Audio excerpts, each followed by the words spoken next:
Telangana TDP కీలక నేత అయినటువంటి నందమూరి సుహాసిని గారు తెలంగాణ ముఖ్యమంత్రి రేవంత్ రెడ్డి గారిని కలవడం జరిగింది. సో, ఈవిడ కలయిక వెనక అంటే ఇది ఏదైతే మీటింగ్ అయ్యారో రేవంత్ రెడ్డి గారిని, ఇది ఎందుకు పార్టీ మారడం కోసమేనా అనేటువంటి చాలా ఊహాగానాలు వినిపిస్తున్నాయి.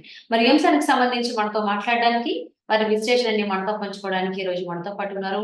Senior journalist, senior political analyst వన్నె కోటేశ్వరరావు గారు ఉన్నారు. వారితో మాట్లాడుతున్నాం. నమస్తే కోటేశ్వరరావు గారు. నమస్తే. సో, తెలంగాణ టీడీపీ కీలక నేత అయినటువంటి నందమూరి సుహాసిని గారు తెలంగాణ ముఖ్యమంత్రి రేవంత్ రెడ్డి గారిని కలిశారు. పార్టీ కండువా కూడా కప్పుకోబోతున్నారు. కప్పేశారు అన్నట్టుగా చాలా మాటలు వినిపిస్తూ ఉన్నాయి. అసలు ఈ అంశానికి సంబంధించి వాస్తవాలు ఏంటి అంటారు? ఇప్పుడు ముఖ్యమంత్రి గారిని కలిసిన తర్వాత లాజికల్‌గా ఆలోచించినప్పుడు తర్వాత జరగబోయేది అదే అనేటువంటిది స్పష్టం.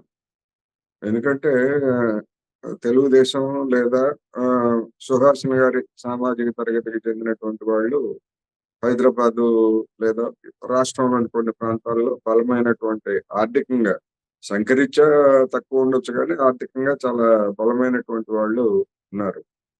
అందువలన అటువంటి వాళ్ళకి ఈ అధికారం అందలేకపోయేట్లయితే వాళ్ళ ప్రయోజనాలు కూడా నేను ఇందాక చెప్పినట్టుగా, గతంలో చెప్పినట్టుగా బీఆర్ఎస్ లో ఉన్నటువంటి వాళ్ళు ఏ విధంగా అధికారం లేకపోయేట్లయితే ప్రయోజనాలు నెరవేరవని భావిస్తున్నారు. అదే విధంగా తెలుగుదేశంలో మిగిలినటువంటి వాళ్ళు కూడా అదే పరిస్థితిలో ఉన్నారనేటువంటిది స్పష్టం. అటువంటి వాళ్ళు గతంలో బీఆర్ఎస్ లో చేరారు. ఇప్పుడు మిగిలినటువంటి వాళ్ళు కాంగ్రెస్ లో చేర్పారు. ఆమె సుహాసిని గారు తెలుగుదేశం తెలంగాణ రాష్ట్ర మహిళా అధ్యక్షురాలుగా కూడా ఆమె పనిచేశారు. అందువలన ఆమె కాంగ్రెస్ లో చేరటం అనేటువంటిది అదేమి ఆశ్చర్యకరం కాదు. నేనైతే అసెంబ్లీ ఎన్నికలకు ముందే అటువంటి పరిణామం జరుగుతుందేమోనని చెప్పేసి ఊహించా కానీ రిజల్ట్స్ ఏంటో తెలియదు మనకి. ఇప్పుడు అది అనివార్యంగా బహుశా కాంగ్రెస్ గెలుపు మీద ఆమెకు కానీ లేదా ఆమె మద్దతుదారులకు కానీ ఏదైనా విశ్వాసం లేకపోవడం. ఎందుకంటే హైదరాబాద్ లో పరిస్థితి అట్లా లేదు కదా ఎన్నికలకు ముందు కూడా. ఫలితాలు కూడా అదే మనకి చూపించాయి. అందువల్ల రాష్ట్రంలో ఫలితాలు చూసిన తర్వాత ఇక మరొక మార్గం లేదని ఈ విధమైనటువంటి ఫిరాయింపులు అంటే ఆమె ప్రజాప్రతినిధి కాదు, పార్టీ మారుతున్నారు అనేటువంటిది స్పష్టంగా కనిపిస్తుంది. ఇంకా కొంతమంది కూడా చేరటానికి ముందుకొస్తారు, చేరతారు కూడా. అంటే సుహాసిని గారితో పాటు ఎమ్మెల్సీ పట్నం మహేందర్ రెడ్డి, అలాగే మంత్రి కొండా సురేఖ అండ్ పాలకుర్తి ఎమ్మెల్యే యశస్విని రెడ్డి కూడా ఉన్నారు అన్నట్టుగా తెలుస్తుంది. సో, ఖచ్చితంగా పార్టీలో అంటే కాంగ్రెస్ పార్టీలో చేరాలని ఫిక్స్ అయిన తర్వాతే ఈ భేటీ కూడా జరిగింది అనేటువంటి మాటలు కూడా వస్తున్నాయి. దాని గురించి ఏమన్నారు? ఖచ్చితంగా ఇది ఫిక్స్ అంటారా? ఎవరైనా ఏ నాయకుడైనా వేరే పార్టీలో ఉన్నటువంటి వాళ్ళు మరొక పార్టీలోకి చేరాలి అంటే బహిరంగంగా మనకి కనిపించాలి అంటే తెర వెనకాల అంతకు ముందు కసరత్తు చేస్తారు. ఒకవేళ నేను పార్టీ మారితే నాకు ఏ విధమైనటువంటి అవకాశాలు ఇస్తారు, లేదా పార్టీ పరంగా కానీ ప్రభుత్వ పరంగా కానీ ఎలాంటి ఏవైనా పదవులు ఇస్తారా ఏమిటి అనేటువంటి బేరసారాలు. అంత బిజినెస్, రాజకీయ బిజినెస్ ఇది. అందువల్ల అటువంటి బేరసారాలన్నీ కుదిరిన తర్వాతనే ఆ విధంగా ఆమె రేవంత్ రెడ్డి గారిని కలవడం అనేటువంటిది ఒక ఇండికేషన్. రెండోది, ఇప్పుడు తెలుగుదేశం నందమూరి ఫ్యామిలీకి చెందినటువంటి వాళ్ళు ఎవరు కూడా తెలుగుదేశానికే కట్టుబడి ఉన్నటువంటి ఏమీ లేదు. ఎందుకంటే స్వయంగా ఎన్టీఆర్ కుమార్తె పురంధరేశ్వరి గారే ఆమె కాంగ్రెస్ లో చేరి కేంద్ర మంత్రి పదవి, తర్వాత కాంగ్రెస్ అధికారం కోల్పోయిన తర్వాత బీజేపీలో చేరి ఏ చంద్రబాబు నాయుడు గారిని అయితే ఆమె విమర్శించారో ఆ చంద్రబాబు నాయుడు గారితోనే ఇప్పుడు ఆంధ్రప్రదేశ్ ఎన్నికల్లో కలిసి పనిచేస్తున్నారు కదా.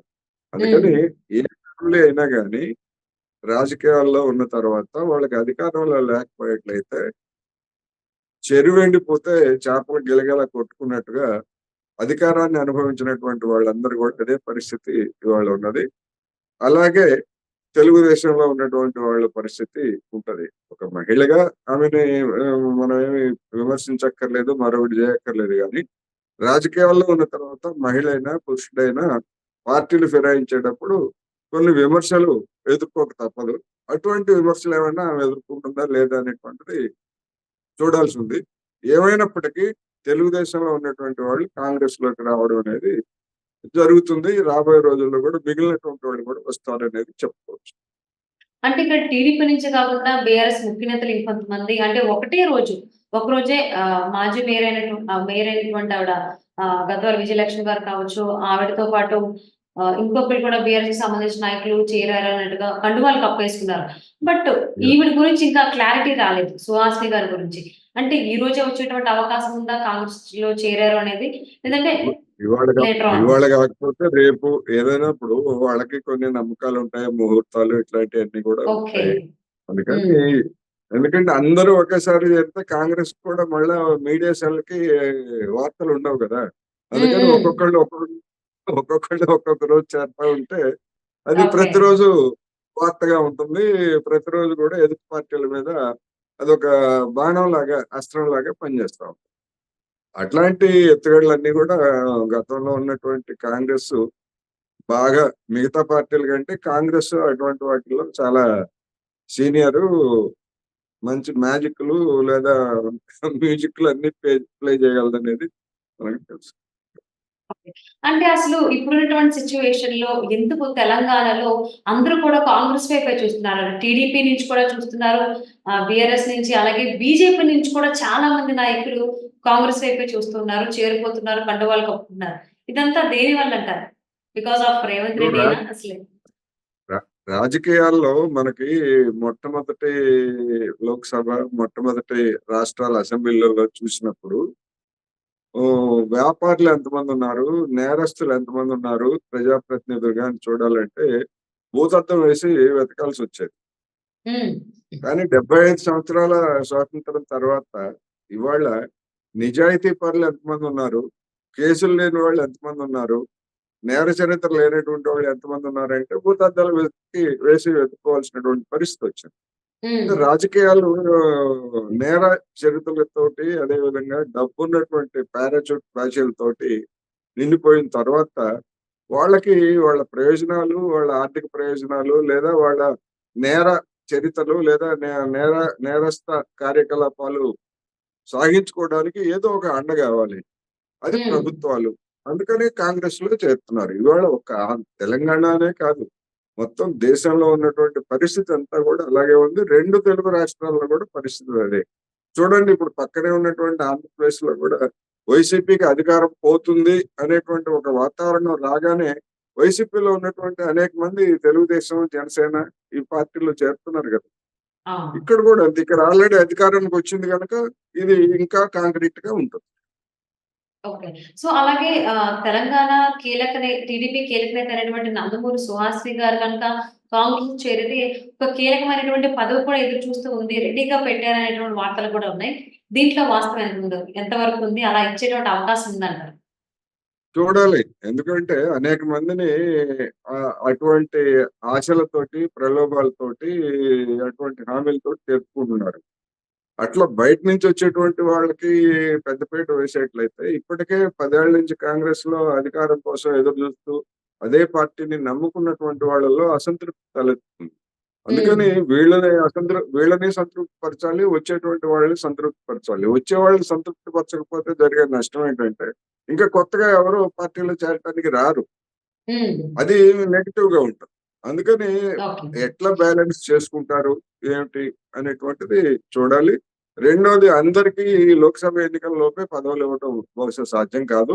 హ్మ్. లోక్‌సభ ఎన్నికల తర్వాత పరిశీలిస్తామని జెప్పేసి అటువంటి హామీలు గూడా ఇస్తారు. అది కాంగ్రెస్‌లో కొత్త సమస్యలకి నాంది పలికేటువంటి అవకాశం గూడా ఉన్నది. ఎందుకంటే ఉన్న ఓకే. సమస్యలే ఇప్పటికే కొంతమంది మాకు రాలేదని అసంతృప్తితో ఉన్నారు. ఇప్పుడు హ్మ్. మందెక్కువైతే మజ్జిగ పలచనవుతుంది. అదే విధంగా అవును. కాంగ్రెస్‌లో చేరేటువంటి వాళ్ళతోటి పోటీ కూడా పెరుగుతుంది. దాన్ని ఎట్లా మేనేజ్ చేసుకుంటారనేది మనం రాబోయే రోజుల్లో చూడొచ్చు. సో, తప్పకుండా అండి. ఇప్పుడు అందరూ కూడా తెలంగాణలో కాంగ్రెస్ వైపే చూస్తున్నారు. ప్రతి పొలిటికల్ పార్టీ కూడా కాంగ్రెస్ వైపే చూస్తున్నారు నాయకులందరూ. సో, మరి ఇది ప్రెజెంట్ అయితే ఒకటే రోజు చాలా మంది చేరారు కాంగ్రెస్‌లో. మరి ఈ చేరిక అనేది ఎక్కడితో ఆగుతుందనేది చూద్దాం రాబోయేటువంటి రోజుల్లో. Thank you so much for spending your valuable time with us for this. Thank you.